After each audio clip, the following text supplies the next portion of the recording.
नमस्कार दोस्तों, स्वागत है आपका जीके लाइव पाठशाला में। यूपी टेट का जो है फॉर्म फिल हो रहे हैं, तो इसके लिए हम लोग जो है आज से क्लास शुरू करेंगे यूपी टेट का, जिसमें आपके प्रीवियस ईयर देखेंगे, नए प्रैक्टिस सेट भी देखेंगे और जो भी न्यू बुक आपके जो है किसी भी पब्लिकेशन की आ रही हैं, सारे के सारे यहाँ कवर करवाए जाएंगे। तो जो लोग भी नए हैं, आप लोग प्लीज चैनल से जरूर जुड़िएगा, चैनल को सब्सक्राइब कीजिएगा, वीडियो को लाइक करते रहिएगा ताकि जो है आपके पास नोटिफिकेशन पहुंचता रहे। आज हम जो है यह जो है 2022 में, जो कि 23 जनवरी 2022 को पेपर हुआ था प्राइमरी स्तर का यूपी टेट का, इसको हम लोग कवर करेंगे। तो चलिए शुरुआत करते हैं बाल विकास एवं शिक्षण विधि से, पहले प्रश्न से। इसमें दिया गया है कि युतुत्सा क्या है। जवाब हो जाएगा ऑप्शन नंबर सी, यह जो है एक मूल प्रवृत्ति है। ऑप्शन ए सही होगा, क्या है यह एक मूल प्रवृत्ति है। देखते हैं यहाँ पर, जुस्सा एक मूल प्रवृत्ति है। मूल प्रवृत्ति का सिद्धांत विलियम मैकडूगल ने दिया था। मैकडूगल ने 14 मूल प्रवृत्तियों की सूची दी है और प्रत्येक मूल प्रवृत्तियों के संबंध एक संवेग बताया है, जो कि कौन कौन मूल प्रवृत्तियां हैं। पहला दिया गया आपका पलायन और भागना, यह जो है भय है। युत्सा युद्ध प्रवृत्ति क्रोध है, इसकी संबंधित आवेग। निवृत्ति अभ्रियता विकर्षण, ये सब घृणा है, इसकी आवेग। पुत्र कामना और पैतृक प्रवृत्ति जो है वात्सल्य है, यह देखा जाए तो रस की तरह से है। शरणागति और संवेदना जो है कष्ट से है, संबंधित है। जिज्ञासा की बात करते हैं तो आश्चर्य से है। काम आपका कामुकता से है। आत्मस्थान आत्म प्रकाशन की अगर हम बात करते हैं, यह जो है आत्माभिमान और श्रेष्ठता की भावना से है। दैत्य विनीत भाव जो है यह अधीनता की भावना से है। आगे देखते हैं, सामूहिकता या समूह प्रवृत्ति जो है एकाकीपन से है। भोजनावेशण जो है यह भूख से है। संग्रह या संचय जो है अधिकार भावना से है। रचना की अगर बात करते हैं तो यह जो है कृति भाव से है। और हास्य जो है आमोद से है। इस तरह से जो है सारे प्रश्नों का आपका एक्सप्लेन भी अच्छी तरह से मिलेगा, तो आप लोग को बहुत ही लाभ मिलेगा। नेक्स्ट क्वेश्चन है, बालकों के सामाजिक विकास को प्रभावित करने वाले तत्व कौन कौन से हैं। जवाब हो जाएगा आपका ऑप्शन नंबर बी, यह जो है सामाजिक परिवेशन्य तत्व है। बी ऑप्शन यहां से सही हो जाता है। देखते हैं इसके एक्सप्लेन को। सामाजिक परिवेश जन्य तत्व बालकों के सामाजिक विकास को प्रभावित करने वाले तत्व हैं। सामाजिक विकास से तात्पर्य विकास की उस प्रक्रिया से है जिसके द्वारा व्यक्ति अपने सामाजिक वातावरण के साथ अनुकूल करता है। समाज में रहकर ही वह अपनी आवश्यकताओं को पूरा करता है और अपनी जन्मजात प्रवृत्तियों और योग्यताओं का विकास करता है। सामाजिक गुणों का विकास सामाजिक पर्यावरण में ही संभव है। अगले प्रश्न, जो कि तीसरा प्रश्न है, दिया गया है, शारीरिक विकास का एक प्रमुख नियम निम्न में से कौन सा है। जवाब हो जाएगा आपका ऑप्शन नंबर ए, यह जो है द्रुतगामी विकास का नियम है। ए ऑप्शन से हो जाएगा क्या, द्रुतगामी विकास का नियम। अगर इसके बारे में देखा जाए तो बाल्यावस्था से प्रथम 3 वर्षों के दौरान अर्थात 6 से 9 वर्षों की आयु तक शारीरिक विकास अधिक तीव्र गति से होता है। बाद के 3 वर्षों में शारीरिक विकास की गति धीमी हो जाती है। किशोरावस्था जो कि 12 से 18 वर्ष तक रहता है, माना गया है किशोरावस्था में बालक तथा बालिकाओं का विकास द्रुत गति से होता है, यानी तेजी से होता है। बालिकाओं में तीव्रतम वृद्धि का समय लगभग 11 से 13 वर्ष की आयु तथा बालकों में 14 वर्ष से 15 वर्ष की आयु में होता है, यानी इस समय जो है तीव्र गति से उनका शारीरिक और मानसिक विकास होता है। नेक्स्ट क्वेश्चन, निम्नलिखित में से कौन सा विकास का सिद्धांत नहीं है। जवाब हो जाएगा आपका ऑप्शन नंबर सी, अनुकूलित प्रत्यावर्तन सिद्धांत जो है यह विकास का सिद्धांत नहीं है। सी आपका सही जवाब हो जाएगा। इसका एक्सप्लेन देखते हैं, गिरिसन तथा अन्य के अनुसार जब बालक विकास की एक अवस्था से दूसरी अवस्था में प्रवेश करता है, तब हम उसमें कुछ परिवर्तन देखते हैं।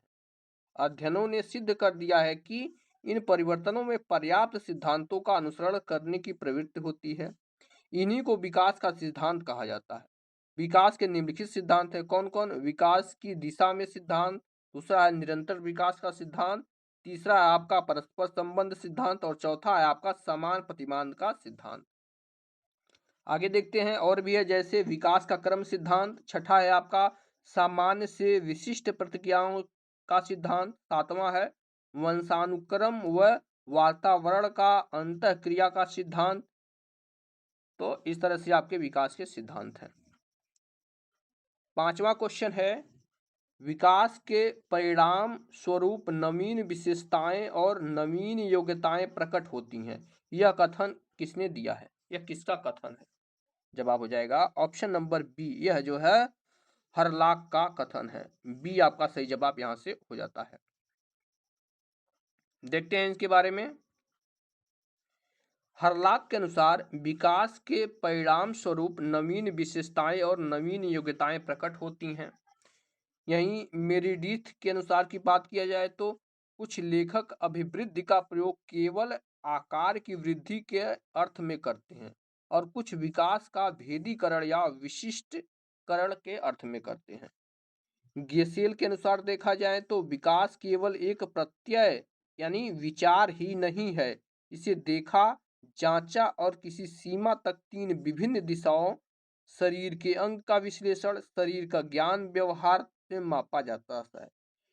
इन सब में व्यवहार ही सबसे अधिक विकासात्मक स्तर तथा विकासात्मक शक्तियों का व्यक्त करने का माध्यम है।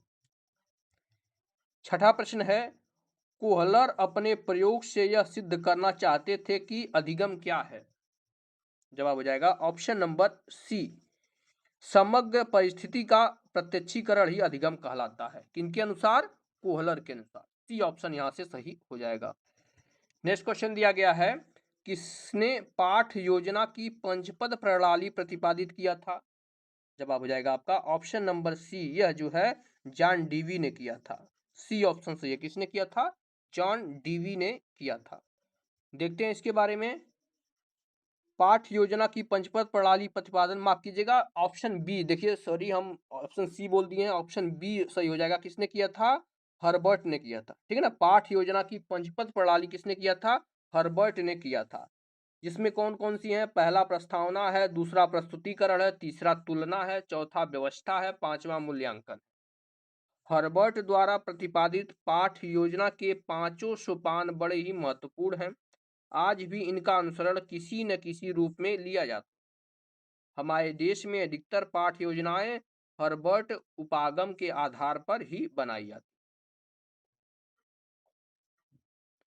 आठवां प्रश्न है, निम्नलिखित में से ग्रंथियों के आधार पर व्यक्तित्व के विभिन्न प्रकारों की चर्चा किसने की है?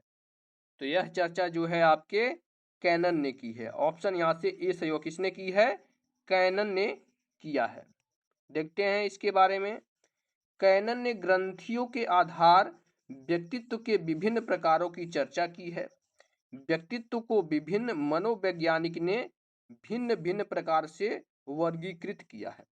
मनोवैज्ञानिक कैनन ने अंतःस्रावी ग्रंथियों के आधार पर व्यक्तित्व के तीन प्रकार बताए। कौन कौन? पहला है आपका थायराइड ग्रंथि वाले, दूसरा है पिट्यूटरी ग्रंथि वाले और तीसरा है एड्रिनल ग्रंथि वाले। जंग ने सामाजिक दृष्टिकोण के आधार पर व्यक्तित्व को तीन भागों में बांटा है। सामाजिक दृष्टिकोण के आधार पर देखिएगा आप कौन कौन से होते हैं। इसमें जो है अंतर्मुखी आती है, बहिर्मुखी आती है और उभयमुखी आती है। यहीं क्रेसमर की अगर बात की जाए तो शरीर यानी रचना के आधार पर व्यक्तित्व के तीन भागों में बांटा है। कौन कौन है? तो रचना के आधार पर देखा जाए तो कौन कौन है? लंबा काय, सुडौलाकाय और गोलाकाय। स्पेंसर की बात की जाए तो मूल्यों के आधार पर इन्होंने 6 रूप में बांटा है व्यक्तित्व को। कौन कौन? सैद्धांतिक, आर्थिक, धार्मिक, राजनीतिक, सामाजिक और कलात्मक में वर्गीकृत किया है। 9वें प्रश्न की तरफ बढ़ते हैं। इसमें दिया गया है कि सृजनात्मकता मौलिक परिणामों को अभिव्यक्त करने की मानसिक प्रक्रिया है। यह किसका कथन है? जवाब हो जाएगा यह जो है क्रो एंड क्रो का कथन है। ऑप्शन यहाँ से डी सही हो जाएगा। किसका है? क्रो एंड क्रो का यह कथन है।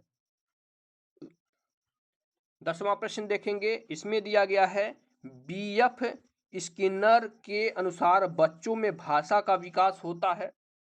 जवाब हो जाएगा बच्चों में भाषा का अनुसार जो है इनके अनुसार अनुकरण एवं प्रबलन के फलस्वरूप होता है। इनके अनुसार बीएफ स्किनर के अनुसार कैसे होता है? अनुकरण एवं प्रबलन के फलस्वरूप होता है। ए ऑप्शन यहाँ से सही हो जाएगा। इसका एक्सप्लेन देखते हैं। स्किनर के अनुसार भाषा की क्षमता का विकास कुछ शर्तों के अंतर्गत होता है, जिसमें अभ्यास, नकल तथा रटने जैसी प्रक्रिया शामिल होती है। बीएफ स्किनर ने सुझाव दिया कि भाषा उत्तेजनाओं की नकल और सही प्रतिक्रियाओं के दृष्टिकरण के माध्यम से सीखी जाती है।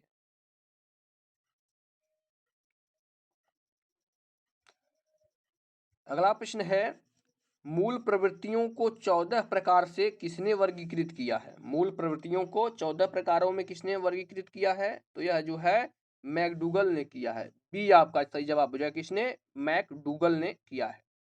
देखते हैं, मैकडूगल ने मूल प्रवृत्तियों को 14 प्रकार से वर्गीकृत किया है और इनके अनुसार अगर देखा जाए तो मूल प्रवृत्तियां परंपरागत या जन्मजात मनोशारीरिक प्रवृत्ति है, जो प्राणी को किसी विशेष वस्तु को देखने से उसके प्रति ध्यान देने, उसे देखकर एक विशेष प्रकार की संवेगात्मक उत्तेजना का अनुभव करने और उससे संबंधी के विशेष गण से कार्य करने या प्रबल इच्छा अनुभव करने के लिए बाध्य करती है। मैकडूगल का मूल प्रवृत्तियों का वर्गीकरण मौलिक और सर्वमान्य है। इन्होंने निश्चित शारीरिक क्रियाओं के आधार पर 14 मूल प्रवृत्तियों की सूची दी है और प्रत्येक मूल प्रवृत्तियों के संबंध एक संवेग बताया है। अगला प्रश्न है, किसी दूसरी वस्तु की अपेक्षा एक वस्तु पर चेतना का केंद्रीकरण अवधान है, यह किसका कथन है? जवाब हो जाएगा यह जो है डमविल का जो है कथन है। ऑप्शन यहाँ से सी से जो किसका है? डमविल का यह कथन है। 13वां प्रश्न देखते हैं, इसमें दिया गया है निम्नलिखित में से किसका नाम सुजनन शास्त्र के पिता से जुड़ा हुआ है? जवाब हो जाएगा आपका ऑप्शन बी, गाल्टन का नाम जुड़ा हुआ है। बी ऑप्शन सही है। किसका नाम? गाल्टन का नाम जुड़ा हुआ है। देखते हैं इसके बारे में। गाल्टन को सृजनन शास्त्र का पिता कहा जाता है। सृजनन विज्ञान व्यवहारिक वंशानुक्रम की वह शाखा है जिसके अंतर्गत वंशानुक्रम के सिद्धांतों की सहायता से भावी पीढ़ियों को वंशानुक्रम में प्राप्त होने वाले लक्षणों को नियंत्रित किया जाता है, जिससे मानव जाति की नस्ल सुधार सकें।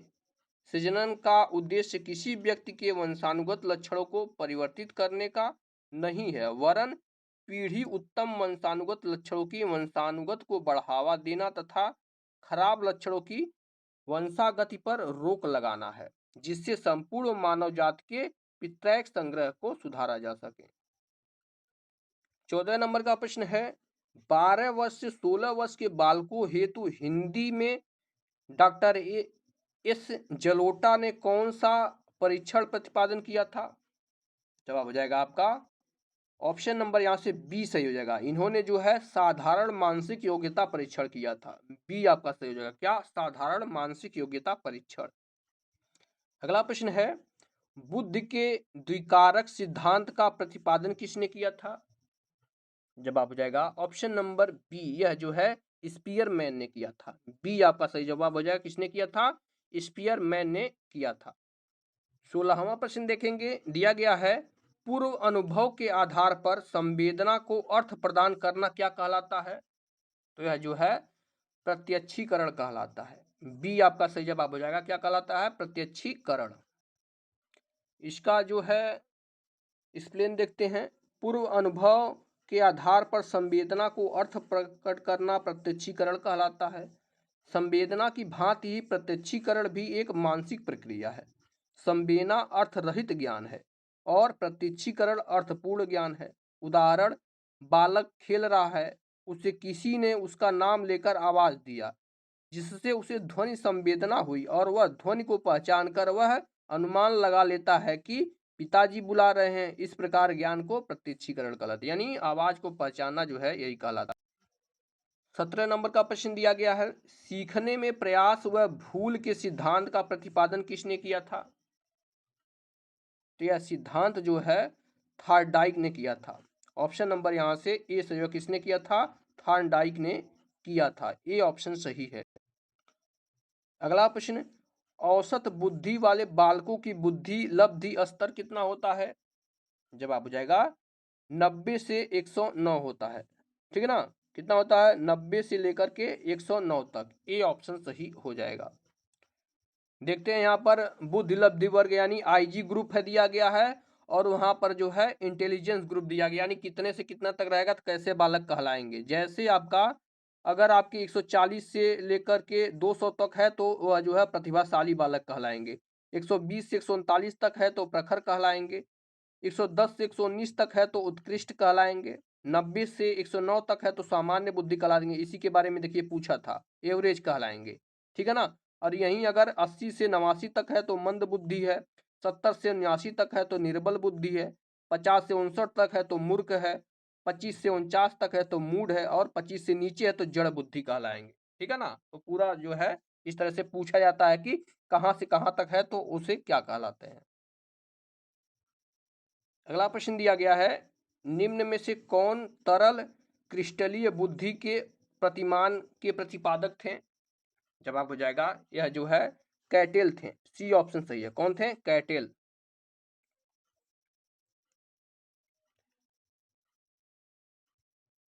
20वां प्रश्न दिया गया है, क्रिया प्रसूत अधिगम सिद्धांत को प्रतिपादन किसने किया था? किसका? क्रिया प्रसूत अधिगम। जवाब हो जाएगा आपका ऑप्शन नंबर डी। इसका प्रतिपादन जो है स्किनर ने किया था। डी ऑप्शन सही होगा। किसने किया था? स्किनर ने किया था। नेक्स्ट क्वेश्चन है, ब्लूप्रिंट निम्न में से किसका महत्वपूर्ण घटक है? ब्लूप्रिंट। जवाब हो जाएगा यह जो है परीक्षण निर्माण का घटक है। सी ऑप्शन सही होगा। किसका? परीक्षण निर्माण का यह घटक है। 22वां प्रश्न है, विकास की पूर्व संक्रिया अवस्था निम्न में से किसने दिया था? तो यह जो है पियाजे ने दिया था। बी ऑप्शन सही है। किसने दिया था? पियाजे ने दिया था। देखते हैं इसके बारे में। विकास की पूर्ण संक्रिया अवस्था जीन पियाजे ने दिया था। जीन पियाजे अपने संज्ञानात्मक विकास का सिद्धांत को या बौद्धिक विकास के सिद्धांत को 4 अवस्थाओं में विभक्त किया है, जो सरलता से जटिलता की ओर क्रमशः बढ़ता जाता है। कौन कौन से हैं? पहला देखते हैं। पहला आपका संवेदनात्मक गामन अवस्था है, जो कि जन्म से लेकर 2 वर्ष तक रहता है। उसके बाद जो है पूर्व संक्रियात्मक अवस्था, जो कि 2 से 7 वर्षों तक है। फिर आपका मूर्त सक्रियात्मक अवस्था 7 से 11 वर्षों तक है। और उसके बाद जो है औपचारिक संक्रियात्मक अवस्था, जो कि 11 से 15 वर्षों तक होता है।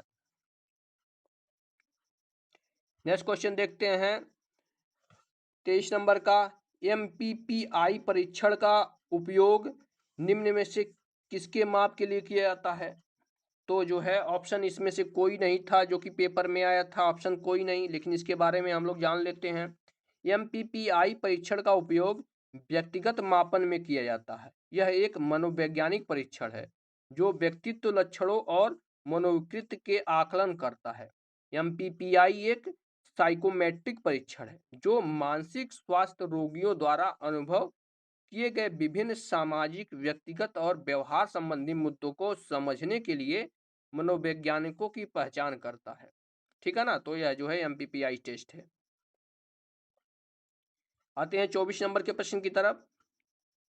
देखते हैं, दिया गया है आपका, अधिगम हेतु निम्न में से क्या सर्वाधिक आवश्यक है? जवाब हो जाएगा अभिप्रेरण। ठीक है ना? यानी मोटिवेशन सबसे ज्यादा जो है आवश्यक है। सी ऑप्शन यहाँ से सही हो जाता है। 25वां प्रश्न पूछा गया था, शैशव काल का समय कब तक है, यानी शैशवावस्था कब तक रहता है? जवाब हो जाएगा आपका ऑप्शन नंबर बी। जन्म से लेकर 2 वर्षों तक की अवस्था जो होती है शैशवावस्था कहलाती है। ऑप्शन यहाँ से बी सही हो जाएगा। ठीक है ना? यहाँ पर सारी अवस्थाएं देख लेते हैं। जैसे आपका शैशव काल बालक का निर्माण काल होता है। सामान्यतः यह अवस्था जन्म से 5 वर्ष मानी जाती है, पहले 2 वर्ष पूर्व शैशवावस्था और 2 से 5 वर्ष की आयु में उत्तर शैशवावस्था कहलाती है। किंतु विभिन्न विद्वानों ने विकास की अवस्थाओं को अपने अपने ढंग से प्रस्तुत किया है। इन्हीं विद्वानों में कोल भी हैं, जिन्होंने शैशवावस्था की आयु जन्म से 2 वर्ष माना है। कोल ने बालक के विकास की अवस्थाओं को निम्नलिखित प्रकार से विभाजित किया। देखिए कौन कौन सी अवस्थाएं, जैसे आपका शैशवावस्था की अगर हम बात करते हैं तो जन्म से 2 वर्ष तक है। उसके बाद प्रारंभिक बाल्यावस्था यानी बचपन की अवस्था 2 से 6 वर्षों तक। मध्य बाल्यावस्था जो कि 6 से 12 वर्षों तक बालक के लिए है और 6 से 10 वर्षों तक बालिका के लिए है। पूर्व किशोरावस्था यानी उसको जो है उत्तर बाल्यावस्था भी कहलाते हैं। यह बालक के लिए 13 से 14 वर्ष और बालिकाओं के लिए 11 से 12 वर्ष है। उसके बाद प्रारंभिक किशोरावस्था बालक का जो है 15 से 16 वर्ष है। मध्य किशोरावस्था बालक का आपका 17 से 18 वर्ष, बालिकाओं का 15 से 17 वर्ष है। उत्तर किशोरावस्था बालक का 19 से 20 वर्ष और बालिकाओं के 18 से 20 वर्ष है। 26वां प्रश्न है, कोहलर निम्न में से किससे संबंधित है?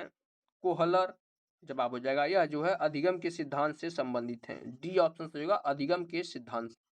27वां प्रश्न है, मैकडूगल के अनुसार मूल प्रवृत्तियों की संख्या कितनी होती है? जवाब हो जाएगा मूल प्रवृत्तियों की संख्या 14 है, जो कि हम पहले भी देख चुके हैं। मूल प्रवृत्तियों की संख्या कितनी है? 14।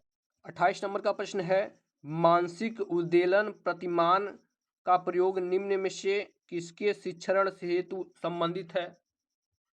जवाब हो जाएगा आपका ऑप्शन नंबर डी, यह जो है समस्या समाधान से संबंधित है। डी ऑप्शन यहां से सही हो जाएगा। 29वां प्रश्न दिया गया है, निम्न में से किसके प्रयोग में कुत्ता एक विषयी था? जवाब हो जाएगा पाउलर ने कुत्ते का प्रयोग किया था। बी ऑप्शन सही होगा पाउलर। 30वां प्रश्न दिया गया है, मौलिकता, नमनीकर्ता तथा प्रभाव निम्नलिखित में से किसके घटक हैं? तो यह जो है आपका सृजनात्मकता के घटक हैं। बी ऑप्शन यहाँ से सही हो जाएगा। तो देखिए यहाँ से आपका जो है बाल विकास पूरा होता है। अगले लेक्चर में जो है हम इसका हिंदी कवर करेंगे, हिंदी किस तरह से प्रश्न आए थे। अगर ये सीरीज पसंद आ रही हो तो आप लोग वीडियो को लाइक करिएगा, चैनल को जरूर सब्सक्राइब कीजिए। आगे आपको सारे के सारे पेपर ऐसे मिलेंगे और डेली एक प्रैक्टिस सेट भी मिलेगा, तो आप लोग चैनल को जरूर सब्सक्राइब करें और दोस्तों के साथ शेयर जरूर करते रहें।